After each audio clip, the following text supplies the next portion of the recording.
Robin Hood.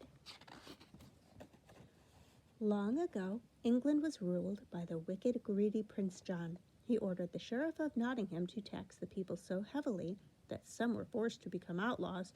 Two of the most famous outlaws were Robin Hood and Little John, who would steal the tax money from the sheriff and give it back to the poor. One day, Prince John was traveling by coach to Nottingham to pick up more tax money. He was so busy counting his gold that he didn't notice he was passing through Sherwood Forest, the home of Robin Hood. Nor did he see Little John and Robin Hood watching from a tree. "Look at all that gold. Hey, Little John, let's pay Prince John a little visit." In his coach, Prince John was talking to his counselor, Sir Hiss, about his favorite subject. "Gold, beautiful gold. Life has been so wonderful since King Richard left for the Crusades. He treated the people too nicely, and he missed out on all this lovely gold. How I love gold." Robin Hood and Little John were standing by the roadside disguised as lady fortune tellers when the coach passed by. "Care to have your fortune told, your majesty?" "Fortune tellers, how droll!" Stop the coach. While Robin Hood told Prince John's fortune, he slipped the royal rings off his fingers, and Little John helped himself to the prince's gold. Prince John never even knew he had been robbed until Robin and Little John had escaped. Meanwhile, the Sheriff of Nottingham was busy collecting taxes. "I must have more taxes. Hand over that gold coin, sonny." He even took the coin that Mrs. Bunny had given her son Skippy for his birthday. The sheriff had no heart. Robin Hood didn't think little Skippy should go without presents on his birthday. "Here, Skippy, take my bow and arrow, and here's my hat. It's a little big, but you'll grow into it." The first time Skippy tried the bow, his arrow flew over Prince John's castle wall. On the other side, Skippy saw Maid Marian and Lady Cluck. Even though Marian was related to Prince John, she was Robin's friend. Long ago, they had been childhood sweethearts. One day, Robin's friend Friar Tuck came to Sherwood Forest with some news. "Prince John is having an archery tournament tomorrow, and you're the best archer in all of England." "I'd like to go, Friar Tuck, but if I do, I'm sure to be captured. Maid Marian will have a kiss for the winner." "Oodalolly! What are we waiting for?"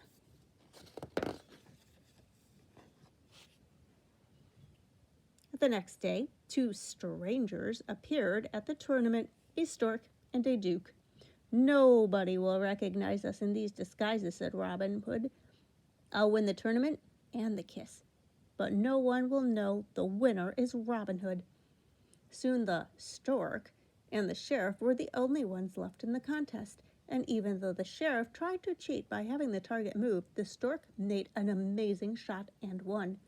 Prince John watched very closely.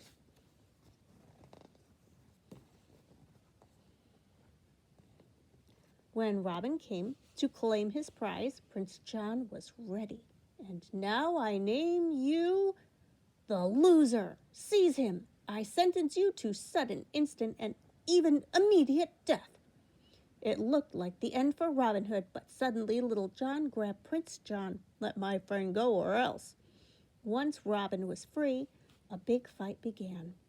Robin Hood and Little John fought off the guards bravely. Swords clashed and arrows flew.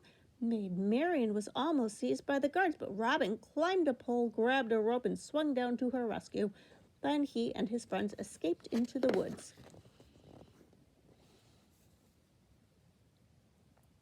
Safely back at Sherwood Forest, Robin and his band celebrated. Little John sang a song making fun of Prince John. It was so funny that soon all of Nottingham was singing it. Oh, but Prince John was angry when he heard the song. "Double the taxes, triple the taxes, I'll make them pay." But of course nobody could pay, and the prisons were full. The sheriff even robbed the church and arrested Friar Tuck for objecting. When Prince John heard Friar Tuck was in jail, he planned a new trap for Robin Hood. "We'll hang Friar Tuck in the morning, and when that thief Robin Hood comes to the rescue, we'll have him. But Robin Hood was a foxy fellow. Get it? He was a fox. He's a fox in this book. But Robin Hood was a foxy fellow, and he planned the rescue for that night. He and Little John climbed the high castle wall. Then Robin, dressed up like a guard, sneaked up to the sleeping sheriff of Nottingham. Carefully, he stole the jail keys. Here, Little John, take these and open the cell doors." Everyone in the jail was surprised to see a familiar face enter the room. They cried out for joy. "Shh, quiet, we're breaking out of here." Little John freed everyone. Meanwhile, Robin had climbed into Prince John's bedroom where all the gold was kept. Prince John and Sir Hiss were sound asleep.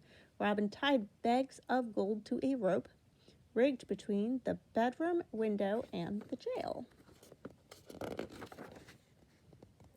As the gold reached the jail, Little John took the bags off the rope. "Take them and run," he shouted as he passed gold to the escaping prisoners. Just then, Prince John awoke. "My gold! It's gone! Guards!" The courtyard became a jumble of flying arrows, guards, and fleeing prisoners. Trapped in the castle by himself, Robin climbed a high tower to escape the guards. "Robin's in the tower! Burn him out!" shouted the sheriff. But Robin escaped by diving into the moat. "After him! Shoot him! He's in the moat!" All the sheriff's men fired arrows into the water. When Robin's hat bobbed to the surface of the moat, Prince John was overjoyed. "He's finished! Done for!" Even Little John thought Robin had drowned. Poor Robin, he never had a chance. Then up popped Robin from under the water. "Hey, Little John, I'm all right. I've been breathing through this reed." It's like a straw.